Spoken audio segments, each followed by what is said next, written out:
What's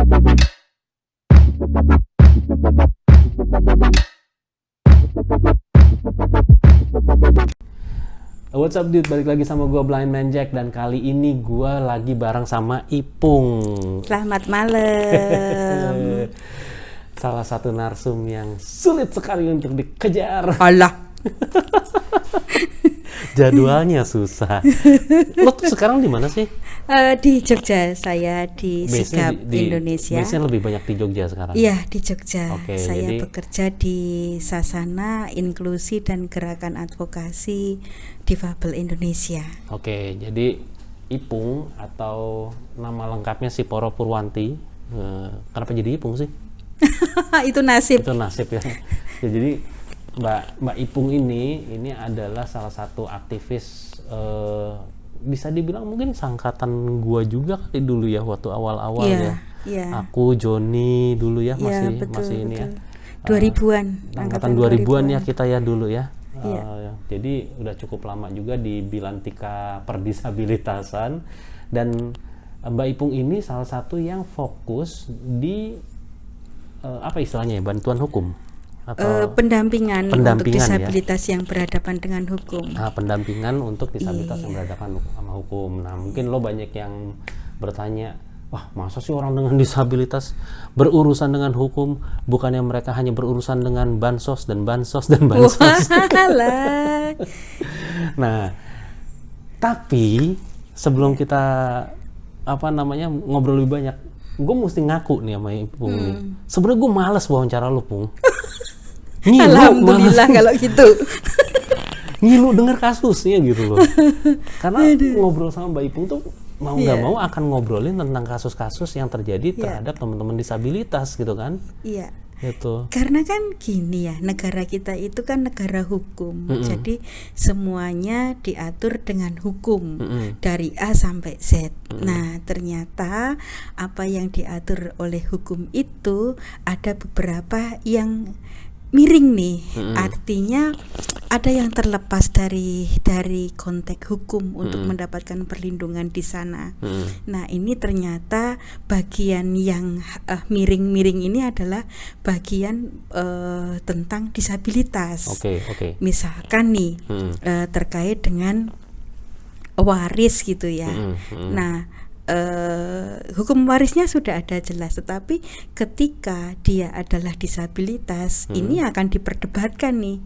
Dia berada di bawah pengampuan atau tidak, dia siapa kemudian yang akan menjadi pengampunya. Nah, ini kan sesuatu yang jadi jadi kontradiktif ya. Sementara itu adalah sebenarnya hak kewarisannya itu melekat secara penuh, tetapi ada jeda nih yang menghambat untuk dia mengakses itu kayak gitu. Yang itu terkadang dikemasnya sebagai bentuk perlindungan. Tapi gini, Pung, gue juga mau berangkat dari mitos juga nih. Orang dengan disabilitas kan katanya disayang, katanya selalu dijaga, diberi zakat, diberi segala macam supaya jadi ladang pahalanya orang. Masa sih ada yang mau jahatin? Begini, kalau saya melihatnya, terlepas dari apakah dia bisa dijahati atau tidak ya, tapi kita berbicara soal konteks kerentanan nih. Ya. Ada satu kata entah bahwa kejahatan itu terjadi karena ada peluang. Betul, ya. Ada motor itu di depan masih menyala, ya kemudian diambil orang gitu. Ada kesempatan. Coba kita lihat di dunia disabilitas. Ya. Ini ada anggotanya yang kebetulan disabilitas intelektual. Hartanya banyak nih. Ya, bermiliar-miliar, tanahnya berhektar-hektar begitu. Kemudian di satu sisi dalam konteks hukum dia dilemahkan nih, karena dia dalam kategori tidak cakap hukum, kemudian harus diampu. Kira-kira orang tertarik enggak untuk mendapatkan kekayaan yang lebih itu? Misalkan nih jatahnya itu awalnya hanya sepetak tanah, tetapi ada nih anak yang kira-kira bisa dimanfaatin nih ya, hartanya kemudian bisa diambil, memberikan nilai tambah kekayaan pada dirinya. Nah, itu potensinya sangat besar untuk jadi korban. Karena di masyarakat pun, di tatanan masyarakat pun, orang dengan disabilitas selalu dianggap sebagai kelompok yang lemah. Betul. Jadi mereka pun banyak yang dianggap tidak bisa buat keputusan juga. Iya, tidak bisa mengelola harta juga. Iya, bisa mengelola harta. Itu. Kemudian nih contohnya lagi, ketika seorang disabilitas katakanlah rungu wicara gitu, orang pun akan melihat dia diapa-apain diam saja kok, dia nggak akan teriak. Teriak pun nggak akan ada orang yang bisa mendengarnya kayak gitu. Nah, ini kan sangat potensi sekali terjadi kekerasan pada dirinya. Aman nih kalau melakukan kejahatan, entah pemerkosaan apa, dia nggak bisa mengadu kok. Kemudian ketika dia mengadu, siapa juga yang akan percaya? Kemudian ditarik lagi, ada pengaduan, supremasi hukumnya seperti apa? Nah, ini juga menjadi tantangan tersendiri. Kemudian teman-teman yang katakanlah orang dengan gangguan kejiwaan misalkan atau ODGJ gitu ya, ketika dia dalam kondisi manik misalkan. Nah, itu ternyata sangat mudah sekali menjadi korban kekerasan. Dia kan nggak ngerti nih diperlakukan apa kayak gitu. Dianggapnya seperti itu, sehingga orang bisa melakukan semaunya, entah menanganinya dengan kekerasan sampai pada melakukan kekerasan seksual atau yang dipasung sebagainya. Karena kami juga mendampingi satu kawan ODGJ di rumah, dikunci dari luar, itu ada orang datang dan memperkosa dia. Ini bahasanya udah kepalu, kepentung, digigit ular, dihentup kalau jengking kan gitu. Tapi ternyata ini ada gitu. Bahkan ada yang sampai hamil. Sebelum kita lebih lanjut lagi, gue pengen ngingetin aja kepada yang nonton. Konten kali ini mungkin berisi beberapa hal yang istilahnya penuh dengan kekerasan, tapi sebenarnya kita bukan mengeksploitasi kekerasannya ya, tapi mau nggak mau kita memang harus mengangkat juga karena ini hal-hal yang terjadi. Jadi mungkin kalau teman-teman nggak terlalu kuat dengan realita kejahatan yang dilakukan sama orang-orang dengan disabilitas, ya lo bisa skip videonya nggak apa-apa. Tapi kalau misalnya pun lo tetap nonton, kita sih pengennya lo mengambil esensi dari pembicaraan kita bahwa kerentanan disabilitas, orang-orang dengan disabilitas itu emang sebegitunya gitu loh. Bahkan makanya banyak sekali orang yang jadi korban ya Pung ya di sini ya. Lanjut tadi. Terus misalkan kita bicara tentang disabilitas netra, bisa jadi kan, bawa berat nih, tak bantuin bawa tasnya, dibawa kabur. Nah, gimana mengidentifikasi pelaku yang membawa kabur tasnya? Gue punya teman pernah dia naik KRL gitu ya, terus dia bawa tasnya tuh ditaruh di depan gitu kan, di pangku gitu. Terus tiba-tiba sebelahnya tuh mukul-mukul ininya lututnya gitu, terus mukul-mukul tasnya, mas itu banyak semutnya gitu kan. Saya saya bantu gitu, terus katanya saya bersihin dulu, terus dia dengar gitu di pok pas dibalikin tasnya kosong. Sudah kosong. Sudah hilang semua. Dan itu dia tidak bisa mengidentifikasi pelakunya siapa gitu kan. Ketika dia ngomong sama orang di sebelahnya juga kadang-kadang orang di sebelahnya nggak aware juga gitu kan. Nah, ini kerentanan disabilitas itu sangat luar biasa ya. Sedangkan di dalam proses hukumnya kita menghadapi beberapa tantangan. Yang pertama terkait dengan substansi hukum yang masih banyak yang harus diluruskan menurut saya ya, terkait dengan disabilitas. Menjadi saksi saja harus melihat, mendengar dan mengalami. Nah, itu yang gue pengen tanyain juga. Kalau hukum di kita tuh apakah masih seperti itu gitu? Jadi misalnya kesaksian gitu ya, itu harus secara visual atau kayak misalnya gue korban kejahatan nih, tapi gue bisa mengidentifikasi bahwa si pelakunya ada si A gitu kan. Nah, apakah di pengadilan juga harus misalnya gitu ya, harus gue bisa menunjuk orangnya gitu bahwa, dan menunjuk benar-benar menunjuk yang artinya tuh pelakunya dia gitu, misalnya tidak hanya menyebutkan namanya si A, tapi lo bisa mengkonfirm nggak secara visual bahwa ini orangnya, itu masih seperti itu? Nah, sebenarnya ada jurisprudensi nomor berapa ya, nomor 10 tahun berapa begitu saya lupa, terkait dengan bahwa seorang saksi itu adalah seorang yang mengetahui perkara itu. Jadi narasi tentang melihat, mendengar itu bisa bisa kemudian diterjemahkan bahwa dia mengetahui perkara tersebut, begitu ya. Nah, tetapi ternyata narasi ini kemudian tidak menjadi hal yang selalu diperbincangkan, tetapi yang diperbincangkan adalah di pasal 2627 itu, bahwa seorang saksi harus melihat, mendengar dan mengalami sendiri. Nah, ini yang tampaknya masih ada kendala sosialisasi, masih ada kendala pemahaman terkait dengan putusan-putusan jurisprudensi dan sebagainya. Tapi di sisi lain itu juga selalu digunakan oleh pihak lawan kan? Betul. Pasti gitu kan? Betul. Nah, makanya ketika kita melakukan pendampingan untuk kawan-kawan disabilitas yang berhadapan dengan hukum, selain kita melihat tentang perkara hukumnya, fakta kasusnya, pasalnya, kemudian kedudukan saksinya, kita juga melihat dari aspek disabilitas yang berhadapan hukum saat itu. Makanya selalu ada profile assessment untuk melihat kebutuhannya apa ini, untuk membantu dia duduk sebagai subjek hukum di dalam proses peradilan itu. Pertama, jelas akomodasi yang layak untuk membantu dia dalam proses peradilannya. Yang kedua, mungkin ada ahli yang dibutuhkan. Nah, ahli di sini salah satunya adalah ahli yang bisa menjelaskan bagaimana seorang disabilitas netra mengidentifikasi orang, mengenal situasi, mengenal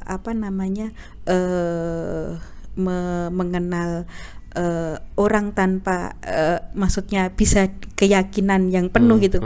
Apalagi pelaku mayoritas orang-orang terdekat. Bahkan pernah ada satu kasus itu yang pelakunya dia tidak ketemu setiap hari, dia bisa mengidentifikasi pelaku. Ternyata dia saat terjadi percobaan pembunuhan, dia memegang tangan dan ada bekas semacam luka kasar di situ. Nah, dia bisa mengidentifikasi itu dan ketika diraba, iya benar itu lukanya, dan ternyata ada bekas luka yang sangat lebar di situ. Nah, ini kan dari pelakunya, dia pegang tangan pelakunya, terus tangan pelakunya ada sesuatu yang khas lah ya di yang khas di situ. Bekas lukanya tuh khas gitu kan. Kayak dia mengidentifikasi. Dari situ. Nah, makanya ini butuh ahli yang bisa menguatkan kesaksian mereka. Makanya di dalam PP 39 ada beberapa syarat pendamping yang di sana ya. Yang pertama, harus ada pendamping disabilitas untuk mengetahui kebutuhan disabilitasnya seperti apa, untuk menjembatani perspektif tentang disabilitasnya kayak gitu, dan untuk memampukan disabilitas yang berhadapan dengan hukum ini berproses dalam peradilan. Yang kedua, pendamping ahli hukum. Ini harus, kalau di dalam ketentuan hukum kita kan untuk perkara yang ancamannya 5 tahun, di atas 5 tahun, itu pun untuk pelaku ya. Nah, tetapi kalau untuk disabilitas berhadapan dengan hukum, entah apapun perkaranya, ini wajib disediakan pendamping hukum, dan ini harus pengacara, karena dia yang mengetahui kedudukan hukumnya seperti apa. Mau perkara pidana, perdata dan lain sebagainya, itu harus ada pendamping hukum. Kemudian yang ketiga, ahli. Nah, ahli ini yang sangat luas rentangnya. Bisa dokter, bisa psikolog, bisa forensik, bisa ahli tentang disabilitas, termasuk tadi bagaimana bagaimana disabilitas netra mengidentifikasi orang kayak gitu, untuk menguatkan kesaksiannya. Kemudian bagaimana membaca karakteristik teman-teman disabilitas tuli kayak gitu. Membaca hambatannya seperti apa, kerentanannya seperti apa. Ini otomatis ahli yang selama ini bergelut dengan disabilitas yang bisa menjelaskan tentang karakteristiknya. Tapi kalau dari sisi, kita coba pretelin satu-satu ya, dari pengacara gitu ya. Kalau menurut lo udah banyak belum sih pengacara yang ngerti bagaimana bisa mengolah kasus atau mendampingi teman-teman dengan disabilitas yang berhadapan dengan hukum. Nah, ini yang menjadi tantangan. Kenapa? Karena kalau berbicara mereka kan diproduk oleh pengetahuan.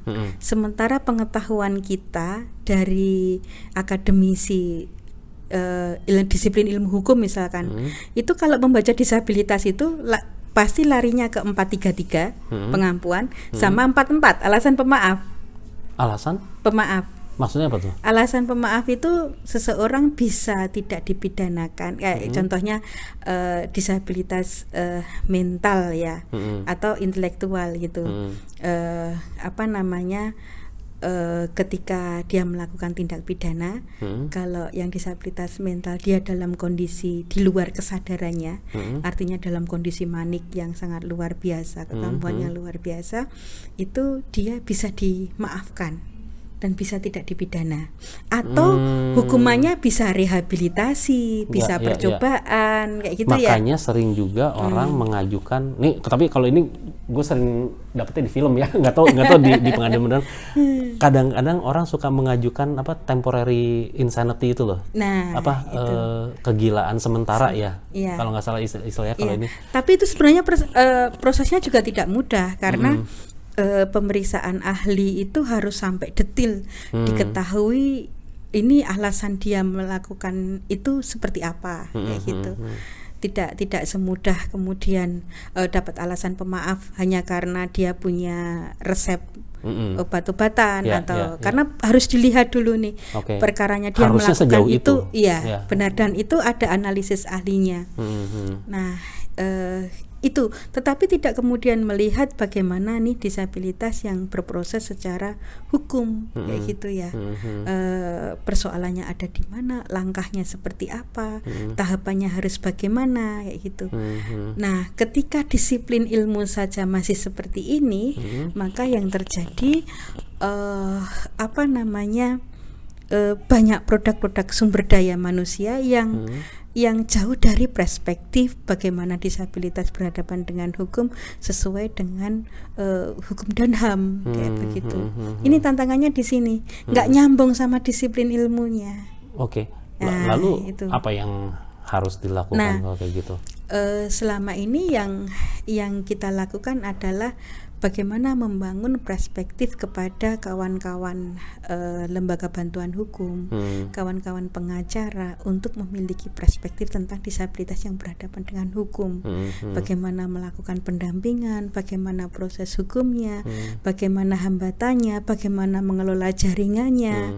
Dan alhamdulillah ini sudah mulai banyak kawan-kawan pengacara yang memiliki perspektif tentang disabilitas dan HAM dalam konteks proses peradilan. Ya, karena gue ada kekhawatiran juga sih, kayak misalnya tadi ya kita balik lagi ngomongin hak waris gitu ya. Misalnya ada seseorang dalam keluarga yang dia tidak dianggap sama keluarga yang lain, udah lu kan nggak bisa ngelihat atau lu kan nggak bisa dengar gitu. Nanti daripada uangnya dipakai sama orang lain dijahatin, mendingan kita yang ngatur gitu kan. Seringnya kan seperti itu ya, yang terjadi di keluarga. Nah, beli tanah misalkan. Tapi ketika atau dia beli tanah gitu kan, nanti kalau atas namamu nanti kamu dibohongin gimana? Gitu. Nah, tapi ketika mereka datang ke pengacara atau ke kantor hukum, pengacaranya mungkin malah atau notarisnya mungkin malah bilang, ya udah nggak apa-apa, emang harus diampu gitu loh. Jadi gitu kan ininya kan, yang terjadi kayak gitu nggak sih? Iya. Bukannya akhirnya terjadi pembelaan, malah pembenaran dengan apa yang sudah yang beredar di masyarakat gitu loh. Betul. Memang pernah ada kasus seperti itu, tetapi kemudian dijelaskan bahwa ini adalah yang menjadi pemegang haknya adalah dia. Nah, apakah bisa menjamin ketika sertifikat bukan atas nama dia, kemudian itu aman buat dia gitu. Justru bukannya ini menjadi potensi yang sangat besar ketika terjadi kekerasan di situ, toh sertifikat bukan namanya, jadi secara hukum dia sudah tidak punya hak atas tanah itu. Tetapi ketika sertifikat itu atas nama dia, misalkan atas nama Jaka Ahmad begitu, kalau mau proses pengajuan kredit, proses jual beli, pasti kan akan bertanya pada Jaka Ahmad, atau setidaknya ada surat kuasa, atau ada surat pernyataan yang mengizinkan sertifikat tanah ini dijadikan agunan dan sebagainya. Jadi setidaknya ada proses tahu, meminta cap jempolnya kah, meminta tanda tangannya kah, meminta kuasanya kah, kayak gitu. Nah, ini yang harusnya dijaga. Nah, sekarang ini kalau di Jogja juga sudah mulai ada misalkan bagi waris nih, kemudian notaris mulai bertanya, ada nggak keluarga yang disabilitas? Karena memang haknya dia tidak boleh dipindahkan kepada orang lain. Nah, makanya kalau kita, itu salah satu strategi bagaimana melindungi kepemilikan harta ya. Jadi setiap ada permohonan pembagian waris atau apa, pasti ada pertanyaan itu, ada nggak yang disabilitas? Kayak gitu. Nah, untuk kepemilikan asetnya jelas harus nama kawan yang disabilitas ini. Betul. Ya. Walaupun misalkan ada proses pengampuan dan sebagainya, itu memang tantangan yang berbeda, tetapi secara kepemilikan harta waris memang secara hukum itu harus dibagi sesuai dengan berapa jumlah anak yang ada di situ. Nah, yang menjadi tantangan nih, ternyata banyak kawan-kawan kita tidak masuk di KK. Nah, itu juga. Bahkan tidak punya akte. Betul, banyak yang sehingga keperdataan dia jadi mengambang di sini. Ya, itu juga fenomena yang memang terjadi ya. Jadi gue jelasin sedikit sama lo yang nonton mungkin. Banyak, even di tahun 2022 ini ya, banyak orang tuh yang ketika misalnya melahirkan anak dengan disabilitas, terus mereka bingung nih anak harus diapain gitu ya, terus mereka tuh akhirnya nggak ngurus kependudukan, administrasi kependudukannya gitu, kayak misalnya nggak ngurus akte, nggak dimasukin ke KK ya, waktu lahir tuh nanti udah besar tuh nggak ke KTP karena nggak dibikinin KTP dan lain sebagainya, karena mereka berpikir bahwa anak ini nggak akan bisa ngapa-ngapain gitu loh, anak ini karena orang tuanya juga bingung mungkin kan, lahir nih kakinya cuma satu atau nggak ada kakinya, nggak ada tangannya, nggak mungkin dia bisa sekolah. Kalau dia nggak bisa sekolah ya ngapain diurusin aktenya, ngapain dimasukin ke KK gitu kan, ngapain dia diurusin KTP, toh dia nggak akan ikut pemilu, nggak akan ikut apa gitu. Nah, itu tuh terjadi di usia sangat dini gitu, dan karena orang tua juga minim pengetahuannya bahwa sebenarnya ada banyak program yang bisa dilakukan untuk anak-anak tersebut, tapi mereka mikirnya ya udah anak-anak ini bakal di rumah seumur hidup gitu kan, atau akhirnya akan dititipkan ke orang tuanya, atau dititipkan ya simbahnya gitu, ditinggalkan di desa. Banyak yang seperti itu gitu. Makanya yang saya pikirkan itu ya, kenapa di negara kita tidak ada satu lembaga konselor ya, terkait dengan bagaimana menangani kalau dalam keluarga kita ada yang disabilitas, pola asuhnya seperti apa, kalau mau dirujuk ke sebuah lembaga ini ke lembaga apa gitu. Kemudian juga lembaga konseling untuk menghadapi pernikahan misalkan, untuk tumbuh kembangnya seperti apa, untuk menghadapi pubertasnya, menghadapi ketika nanti dia akan masuk dalam usia pernikahan. Ini sangat penting sekali. Dan orang-orang tua kita tampaknya kalau yang saya lihat sekarang ini ya, nggak ada ruang-ruang untuk berkonsultasi seperti ini. Kalau sekarang mungkin lebih lumayan ya Pung ya, karena mungkin kalau untuk yang masyarakat perkotaan dan bisa akses internet, kalau misalnya dia masih rajin atau dia buka internet buka internet dan sebagainya masih bisa dapat WA group gitu kan, masih bisa dapat gitu ya. Tapi gue juga nggak nutup mata juga bahwa lebih banyak yang tidak punya akses informasi tersebut gitu loh. Jadi ketika misalnya sebenarnya nggak perlu di desa juga, kadang-kadang di kota besar juga gitu, yang ketika memang mereka nggak tahu bahwa ini nih sesuatu yang kita bisa cari kok sebenarnya, kelompoknya, grupnya gitu ya. Kayak misalnya itu mencari lembaga rehabilitasi yang bisa membantu mobilitas anak gitu. Kalau misalnya anaknya punya disabilitas, apakah anaknya lumpuh atau tidak bisa melihat atau tidak bisa mendengar, mereka paling yang kepikiran kan cuma panti gitu loh. Iya, nyari ininya, jadi nyari informasi itu sangat terbatas gitu loh. Iya.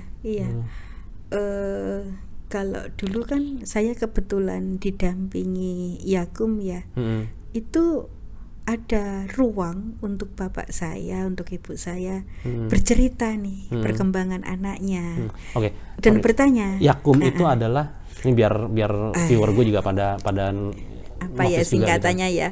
Ya. Aduh, kok lupa saya. Yayasan untuk itu tempatnya di Bethesda Kaliurang gitu. Kaliurang ya. Apa ya singkatannya, kok saya lupa. Maafkan Mbak Rani. Dokter siapa? Nama dokternya gue juga lupa lagi yang suka. Dulu Ibu Maria. Sekarang enggak tahu. Nah, itu Dokter Sari. Dokter Sari, maaf ya saya lupa. Itu ada ruang untuk mereka konsultasi. Ini sudah mau masuk sekolah, anak saya lebih baiknya disekolahkan di mana. Nah, kemudian ada dialog di situ. Oh, Pak, ini coba saja di sekolah dulu, cari SD yang terdekat gimana dan sebagainya gitu. Nah, kemudian tidak berhenti di sini. Ketika orang tua saya sudah mengambil keputusan, oh ya ini akan sekolah di SD terdekat gitu ya. Kemudian ini datang ke sekolah. Wah, ini kami dapat kabar ada anak yang mendaftar dengan kondisi ini gitu. Jadi ada ruang diskusi untuk mereka yang akan berhadapan dengan disabilitas. Nah, itu sangat luar biasa. Saya mendapatkan sekolah dengan guru-guru yang sangat memahami gitu ya, bahkan bisa membangun ini perspektif di antara siswa kelas gitu, bahkan tidak ada konflik juga dengan para orang tua gitu, karena guru juga merasa punya ruang untuk berdiskusi gitu. Orang tua juga ada ruang untuk kemudian bagaimana nih menangani anaknya yang dengan disabilitas kayak gitu. Nah, tapi kan proses pendampingan seperti ini sangat-sangat jarang ya. Iya, betul. Iya, bahkan di dunia yang serba sibuk sekarang itu orang tua akan banyak fokus pada yang penting kebutuhan hidupnya terpenuhi gitu ya. Ini yang membuat jarak juga untuk bisa memahami anaknya yang dengan disabilitas. Itu tantangan besar itu. Karena kalau saya amati ya, kemudian jadi kalau bahasanya salah asuh ya kasar banget ya. tapi ya loh, artinya gini. Ya tuh karena mereka nggak ada ruang untuk diskusi. Betul. Masalah disabilitas itu blunder gitu ya, karena memang ya bentuknya lingkaran kalau saya bilang gitu, artinya itu kita tidak dibesarkan seperti anak-anak yang lain, sehingga kita sangat minim informasi. Ketika kita minim informasi, kita jadi kita jadi punya perkembangan yang terhambat juga dari orang-orang lain. Keluarga kita pun seperti itu gitu loh. Mereka juga tidak punya informasi yang cukup bahwa anak dengan disabilitas itu sebenarnya bisa tumbuh seperti anak-anak yang lainnya. Nah, akhirnya apa yang terjadi adalah ketika kita tidak punya informasi yang banyak, yang cukup, keluarga nggak punya informasi yang cukup, kita juga akhirnya kita menjadi kelompok yang rentan dieksploitasi, rentan dikadalin, pendidikan nggak seberapa gitu kan. Kadang-kadang gini, kayak misalnya gue mau balik lagi tadi ya ke kasus kasus kepemilikan harta lah gitu ya. Taruhlah misalnya ada orang yang sudah sebenarnya dia nggak terlalu aware gitu. Taruhlah dia disabilitas gitu, dia merasa dizolimi gitu ya ketika ada perebutan harta gitu misalnya gitu. Dan dia mengklaim bahwa saya mandiri, saya bisa kok ngurusin segala ini gitu kan. Oke, kalau gitu tunjukin dokumennya ada tapi berantakan gitu loh. Iya. Itu kan sebenarnya jadi bumerang juga gitu kan. Betul. Bahwa kayak seakan-akan itu menunjukkan bahwa tuh kan dia ngurusin dokumen aja nggak bisa gitu loh. Iya.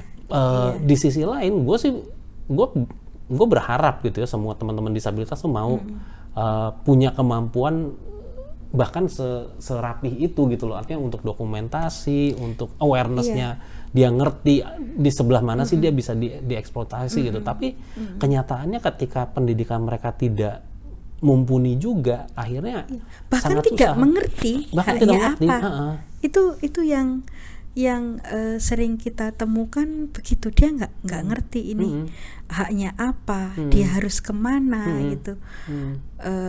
Dan tahu-tahu udah habis aja gitu. Betul. Itu memang ironi. Nah, ini yang yang perlu kita diskusikan sebenarnya. Kemudian bagaimana nih sistem perlindungannya untuk kawan-kawan yang disabilitas seperti ini kayak gitu. Karena mereka pada posisi yang sangat rentan gitu ya. Sementara mekanisme perlindungannya masih menjadi PR hingga sekarang. Dan kalau kita melihat ya terkait dengan pengampuan, terkait dengan permohonan perwalian dan sebagainya, itu pasti ada motif ekonomi. Entah pengambilan gaji, pensiun, pengelolaan harta, rekening, penguasaan rekening bank kayak gitu. Pasti ada motif seperti ini. Dan itu lagi-lagi pasti jatuhnya pada akhirnya disabilitas yang menjadi korban kayak gitu. Bahkan ada juga yang ini disabilitas daksa, dia juga sarjana. Saya tahu itu dia sarjana. Ketika kakaknya mau bagi waris karena kedua orang tuanya sudah meninggal, ini disuruh tanda tangan lembar kosong. Udah manut aja, nanti kamu dapat bagian. Lah ini bagian apa gitu? Nah, ternyata mereka sangat tidak paham kemudian bagaimana berproses secara hukum begitu ya. Kemudian tentang kepemilikan harta, tentang ini nanti memperkirakan kejadian buruk seperti apa yang akan terjadi ketika memberikan lembar kosong dengan tanda tangan gitu. Bisa diisi apa saja di situ ya. Nah, ini yang kadang-kadang pemikiran kawan-kawan tidak pernah sampai sejauh itu. Betul. Dan ternyata pelakunya adalah orang-orang terdekat. Masih keluarga, kerabat dan sebagainya kayak gitu. Ini yang menjadi tantangan ya. Dan ternyata apa yang terjadi setelah surat itu, kertas kosong itu kemudian ditandatangani, ternyata benar itu adalah pelimpahan kuasa untuk pengurusan waris. Dan nggak ngerti ini nanti warisnya akan terjadi seperti apa itu. Dan itu biasanya juga kan disertakan dengan ancaman yang halus. Ya kan, ancamannya bukan saya bunuh kamu, tidak. Kamu ini mau untuk makan dari mengurus, mana gitu kan? Ini demi kebaikanmu loh. Kamu kan nggak gitu bisa ngurus, coba bisa ngurus sawah enggak, bisa. Dan itu selalu disodorkan dengan realitanya gitu kan. Ini kamu kan pakai kursi roda, kamu ke depan sana aja nggak bisa. Selalu kayak gitu kan ini ya kan, gitu loh. Padahal balik lagi itu adalah upaya untuk melemahkan juga gitu loh yang dilakukan oleh orang-orang terdekat. Bayangin orang terdekat aja bisa makanya yang itu, gitu. Kekejaman itu tidak selalu hal yang keras kasar gitu ya. Lembut pun bisa kejam. Betul.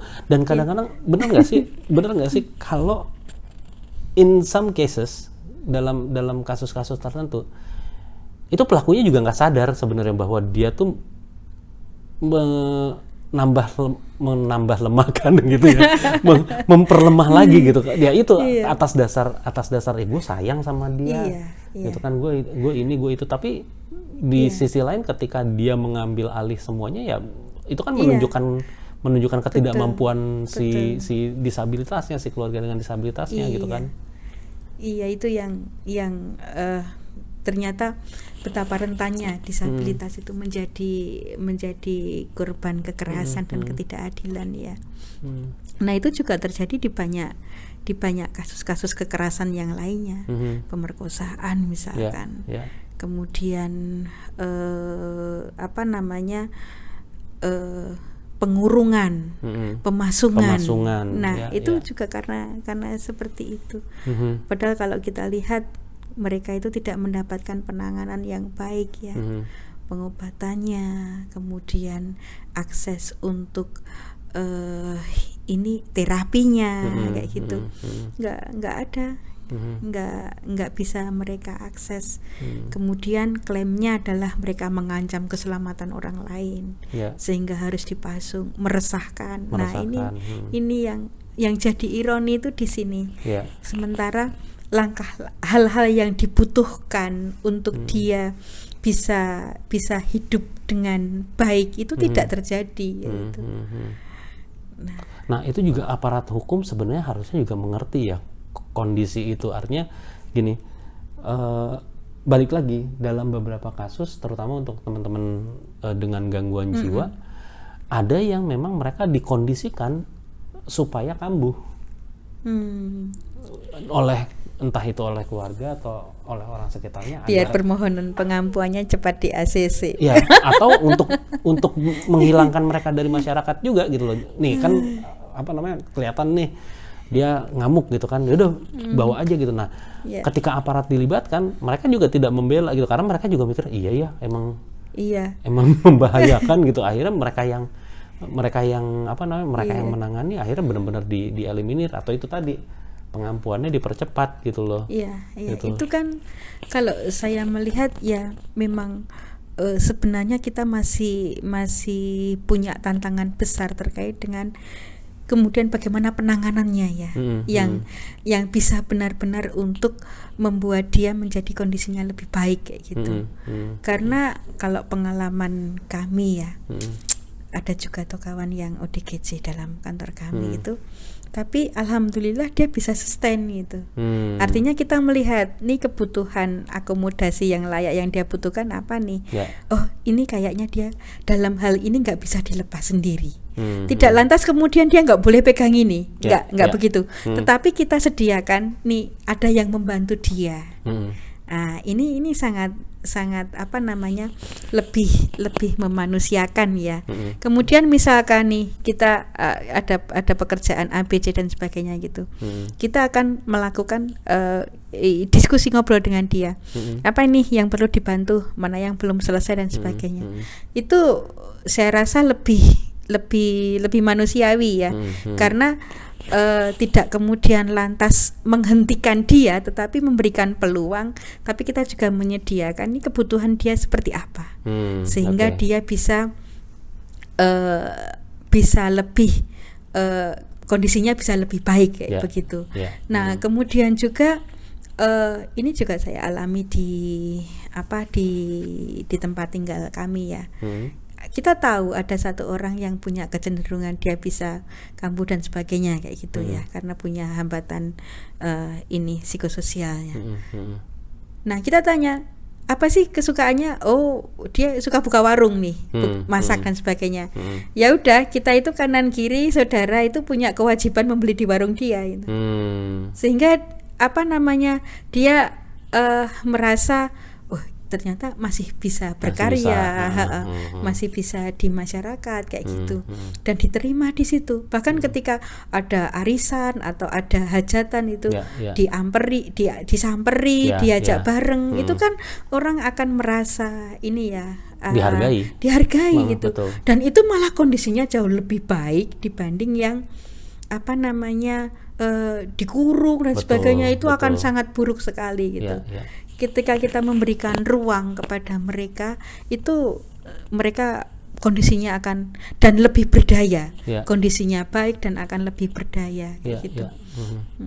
Nah kalau tadi lo juga kan selain keterlibatan masyarakat, sebenarnya faktor yang penting itu kan juga reasonable accommodation atau akomodasi yang beralasan. Nah kalau teman-teman asing dengan istilah itu tuh bahasa gampangnya fasilitas yang kita berikan supaya teman-teman dengan disabilitas tuh bisa lebih maksimum lah kegiatannya mereka. Nah betul. Pertanyaan gue adalah, apakah ketika seseorang dengan disabilitas dia berhadapan dengan hukum gitu ya, either dia sebagai pelaku atau dia sebagai korban, disabilitas juga ada yang jadi pelaku, ada yang kampret juga disabilitas.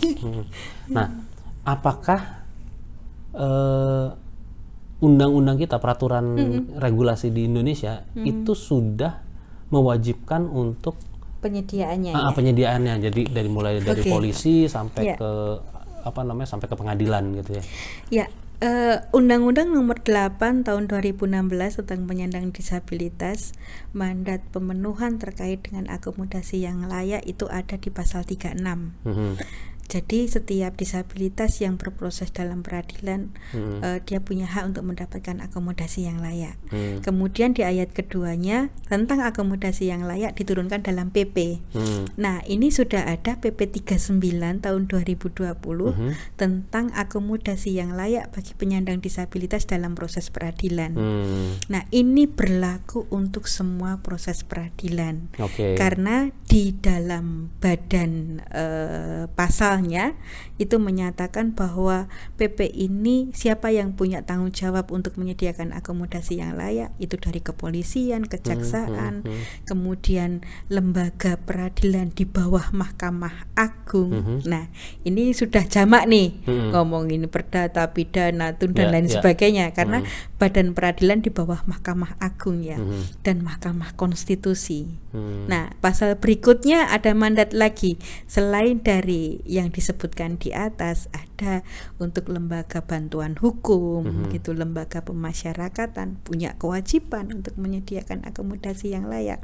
Bahkan di dalam Undang-Undang Nomor 8 Tahun 2016 untuk lembaga pemasyarakatan wajib menyediakan unit layanan disabilitas di sana.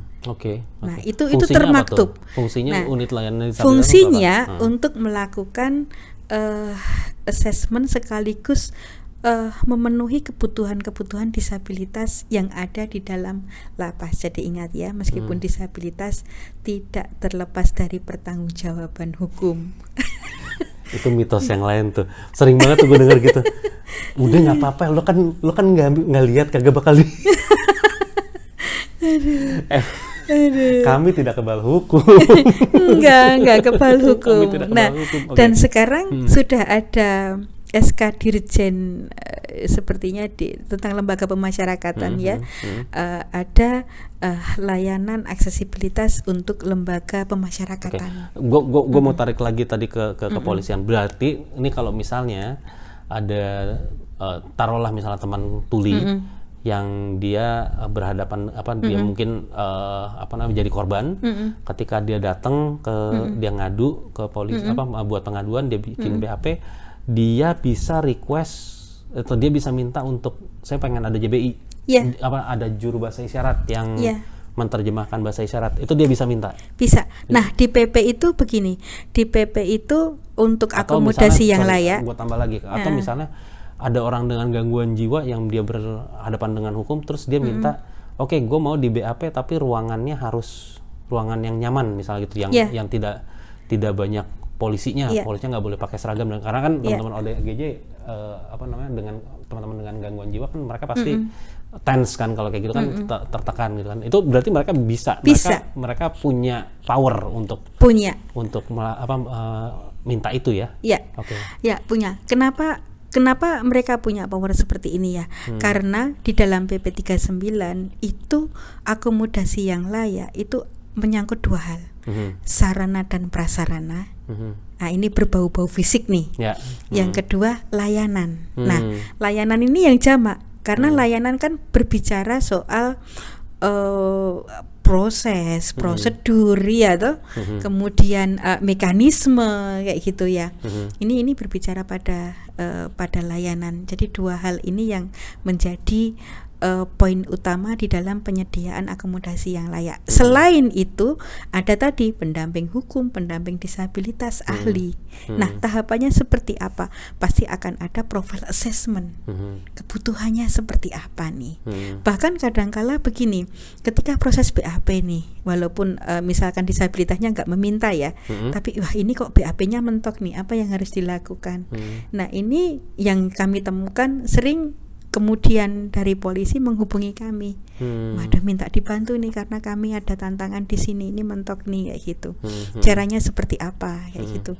Nah itu kemudian kita ada proses diskusi di sana, bagaimana membuat mekanisme proses BAP-nya yang bisa diakses oleh kawan disabilitas ini, dan dia bisa nyaman, aman untuk bisa menyampaikan ceritanya secara detail di situ, kebutuhannya seperti apa aja kayak gitu ya. Ini berlaku di kepolisian sampai pada pengadilan ya. Bahkan ada yang dalam sidang sampai banding, sampai Mahkamah Agung tetap ya dia ini ya. Iya. Bahkan ketika dalam prosesnya itu dia bisanya menggunakan peragaan make dan sebagainya, dalam proses persidangan pun kita bawa itu make boneka, desain tempat kejadian dan sebagainya. Dia bercerita dengan memperagakan dengan benda-benda yang disediakan itu sangat-sangat diterima karena itu cara dia untuk menyampaikan sesuatu kayak gitu ya. Nah, kemudian terkait dengan penerjemah gitu ya. Di dalam KUHP kita pasal 178 untuk disabilitas tuli yang bisa baca tulis, maka proses pemeriksaannya dengan baca atau tulis ya. Nah, kemudian akan dibacakan begitu. Tetapi kalau yang tidak bisa baca tulis akan menggunakan penerjemah dan hakim yang akan mengangkat. Dan ini syaratnya hanya satu, pandai bergaul. Pandai bergaul maksudnya gimana tuh? Nah, pandai bergaul itu ya bisa berkomunikasi efektif, bisa memancing cerita, bisa membangun pola relasi yang setara sehingga dia bisa menceritakan kronologinya seperti apa, begitu, bisa memahami bahasa yang digunakan kayak metodenya nggak konservatif lah ya, nggak cuma tanya jawab yang gitu. Betul. Karena selama ini kan kita dibingungkan dengan sertifikat ya. Harus ada sertifikat untuk JPI bla bla dan sebagainya. Ternyata dalam KUHP kita tidak mensyaratkan itu loh. Oh gitu. Karena syaratnya hanya pandai bergaul. Dan di PP kita tambahkan pandai bergaul dan komunikasi efektif. Karena memang begini, kita menghadapi tantangan satu keragaman bahasa isyarat. Ada sipi, ada bisindo, ada gestur pun bermacam-macam, ada taktil ya, belum ada bahasa bibir dari kampung yang artinya dia ngembangin bahasa isyaratnya sendiri, ada yang gitu juga kan. Yang arti hanya orang-orang terdekatnya saja kayak gitu. Kemudian juga keterbatasan pengetahuan mereka, kawan-kawan disabilitas yang berhadapan dengan hukum. Ada yang tidak sekolah, ada yang hanya sekolah sampai SLB, ada yang babar blas tidak sekolah sama sekali, nggak paham bahasa Indonesia, nggak ngerti hari, nggak ngerti tanggal. Wah itu kacau beliau kan. Nah maka kita dalam proses untuk penyediaan bahasa isyarat, juru bahasa isyarat, satu ada proses assessment untuk disabilitasnya, kebutuhannya seperti apa. Yang kedua ada assessment untuk penerjemahnya. Ini yang pas itu yang seperti apa penerjemahnya, siapa yang pas itu. Kemudian yang ketiga ada proses untuk mencocokkan, untuk membangun chemistry, rasa aman nyaman di situ. Nah, jadi perlu dibangun nih hubungannya. Kemudian setelah tercipta hubungan yang setara, aman nyaman gitu, kamu sahabatku, aku sahabatmu, aku aman bersamamu dan sebagainya kayak gitu. Kemudian pemahaman bahasa, mencocokkan kata dan bahasa. Dia menyebut ini apa ya? Dia mengatakan ini maksudnya apa kayak gitu. Supaya tidak ada missing bahasa antara saya dengan dia itu. Karena kita tidak bisa kemudian serta-merta memasukkan kosakata baru kepada mereka. Yang bisa kita lakukan adalah memahami kosakata dia, kemudian mencari padanan. Apakah yang dimaksud yang dia sampaikan adalah ini gitu. Betul. Sehingga tidak bermakna ganda. Karena kalau bayangkan misalkan nih kayak kita dipaksa kita biasa menggunakan bahasa Indonesia, kemudian gak ngerti bahasa Inggris, harus menggunakan bahasa Inggris. Lah itu kan ngafalin kosakatanya luar biasa berat gitu. Nah itu juga terjadi pada kawan-kawan disabilitas yang kemudian dia dipaksa harus memahami kosakata baru. Maka kita dalam proses itu harus menghindarkan ini, tetapi kita harus memastikan bahwa yang disampaikan, yang diucapkan itu adalah maksudnya ini, gitu. Nah, itu ke strateginya. Nah, kemudian baru masuk ke proses ini, fasilitasi untuk apa namanya, untuk BAP dan sebagainya kayak gitu. BAP-nya pun prosesnya juga bertahap ya, tidak kemudian langsung jadi nih. Biasanya ada interview dulu gitu, dia diajak untuk bisa bercerita, pokoknya bercerita aja dulu ya. Setelah itu kemudian kita analisis kan, oh ini yang perlu dilengkapi yang mana ya. Dan cerita itu tadi artinya metodenya juga bisa macam-macam. Kalau misalnya dia bisa bercerita dengan gambar, ya dia gambar aja gitu kan. Iya. Dengan gambar, dengan alat peraga, dengan misalnya. Kemudian nanti kita ada proses untuk olah TKP, melihat tempat kejadiannya seperti apa. Ini akan lebih memperkaya informasi juga, sampai kita bisa merasakan bagaimana ketakutannya, bagaimana situasi yang mencekam kayak gitu. Itu sampai bisa benar-benar dirasakan di situ. Karena banyak hal yang tidak bisa kemudian diwakili dengan kata-kata. Nah, itu bisa kita temukan dalam olah TKP itu. Dari mana pelaku datang, dari mana pelaku melakukan kejahatannya kayak gitu. Itu bisa dilihat di situ. Nah, kemudian dan dalam proses itu pun tetap mereka berhak untuk didampingi, harus didampingi, dan semua proses reasonable accommodation-nya masih tetap berjalan. Betul, gitu kan. Betul. Nah, kemudian setelah itu prosesnya sampai pada rekonstruksi versinya korban. Nah, ini keren nih. Dia bertindak sebagai sutradara nih. Jadi kemudian akan diperagakan. Biasanya kalau sudah tahap ini itu menghadirkan jaksa, kemudian didokumentasikan sedemikian rupa, dan yang memperagakan itu biasanya polisi. Jadi kalau misalkan nih dia dicekik, bagaimana cara mencekiknya, tangannya modelnya seperti apa. Lah, ini akan memberikan narasi yang sangat luar biasa dan akan memperbaiki BAP-nya. Oh, ternyata yang pakai mencekik itu tangan kiri. Oh, ternyata jempolnya itu menekan di pita suaranya sampai dia tidak bisa berteriak kayak gitu. Nah, itu kan hal-hal yang nggak bisa diungkapkan dengan kata-kata, tapi bisa kita lihat dengan perbuatan gitu ya. Nah, maka rekonstruksi ini sangat-sangat penting sekali gitu. Nah, kemudian ini nanti akan diramu lagi untuk menyempurnakan BAP itu. Jadi BAP itu tidak jadi satu kali. Biasanya prosesnya panjang begitu. Nah, kemudian nanti di dalam proses persidangannya enak nih. Kalau dia lupa gitu tinggal tunjukkan fotonya. Oh, gini ya caranya dia mencekik. Oh, caranya dia menarik kamu begini toh kayak gitu. Nah, nanti dia akan terbantu untuk mengingat kejadiannya seperti apa. Ya, tapi memang ketika proses itu berjalan, pendampingan psikologis tetap ya. Kita harus tetap membangun suasana yang aman nyaman buat dia, dan kita harus melihat ritme moodnya. Ini kira-kira nggak mood nih, oh berarti harus ditunda dulu. Oh, ini nggak nyaman dengan tempat di sini, kita harus cari suasana yang berbeda kayak gitu. Nah, pertanyaan gue sekarang, kalau peraturannya sudah ada, resource-nya ada nggak, Bung? Artinya kalau mungkin kejadiannya di Pulau Jawa mungkin bisa ke Sigap, kalau di Jawa Tengah mungkin bisa ke Sigap, kalau di Jawa Timur mungkin bisa ke LBH LBH disabilitas ya, yang ini ya Cak Wawa juga gitu. Nah, tapi apakah di Kalimantan, apakah di Sumatera, atau apakah di tiap provinsi sudah ada sebenarnya? Ya, ini yang kemudian direspon oleh aparat penegak hukum dan masyarakat sipil ya. Nah, jadi aparat penegak hukum sekarang mulai mengembangkan kurikulum ya, pendidikan untuk, kalau di Mahkamah Agung ya untuk hakim, kalau di Kejaksaan Agung ya untuk para jaksa, kalau di kepolisian ya kalau di Kapolri ya untuk kepolisian, bagaimana proses mereka menangani disabilitas yang berhadapan dengan hukum. Secara capacity buildingnya ada di situ. Kemudian mereka mulai mengembangkan jaringan kerjasama, membuat MOU kerjasama, misalkan nih lembaga pengadilan gitu ya, kerjasama dengan DPO yang ada di wilayah. kerjasama dengan jaringan-jaringan pendamping kayak begitu.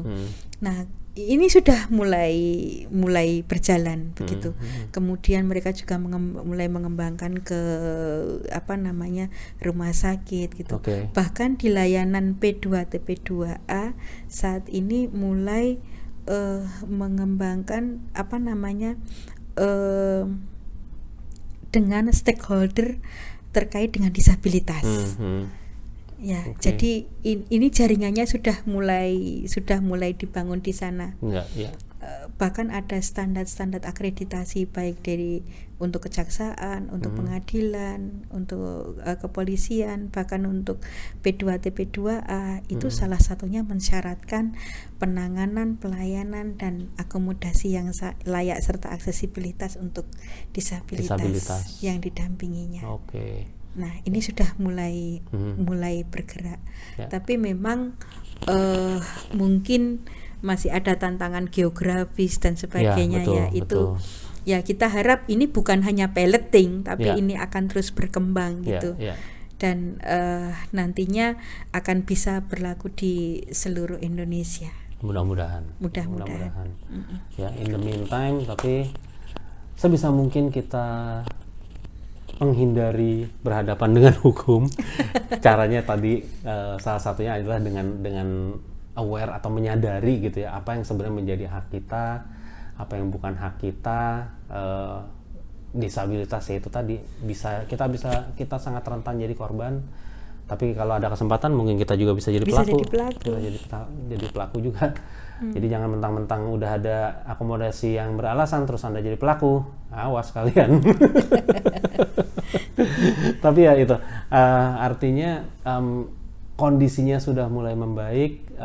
Mudah-mudahan dengan video ini teman-teman jadi tahu kalau misalnya sesial-sialnya kita harus berhadapan dengan hukum, sebenarnya ada fasilitas yang disediakan oleh negara harusnya, ya itu bisa kita akses supaya kita mendapat keadilan yang semestinya gitu ya. Oke, Pung. Thank you banget. Terima kasih. Gue tahu besok lo masih ada acara lagi. Makasih banyak nih. Gue pasti gitu di sela-sela kegiatan. Thank you banget. Sama-sama. Mudah-mudahan apa yang sudah lo lakukan bisa diteruskan lah sama teman-teman yang lain, banyak pengikut-pengikutnya.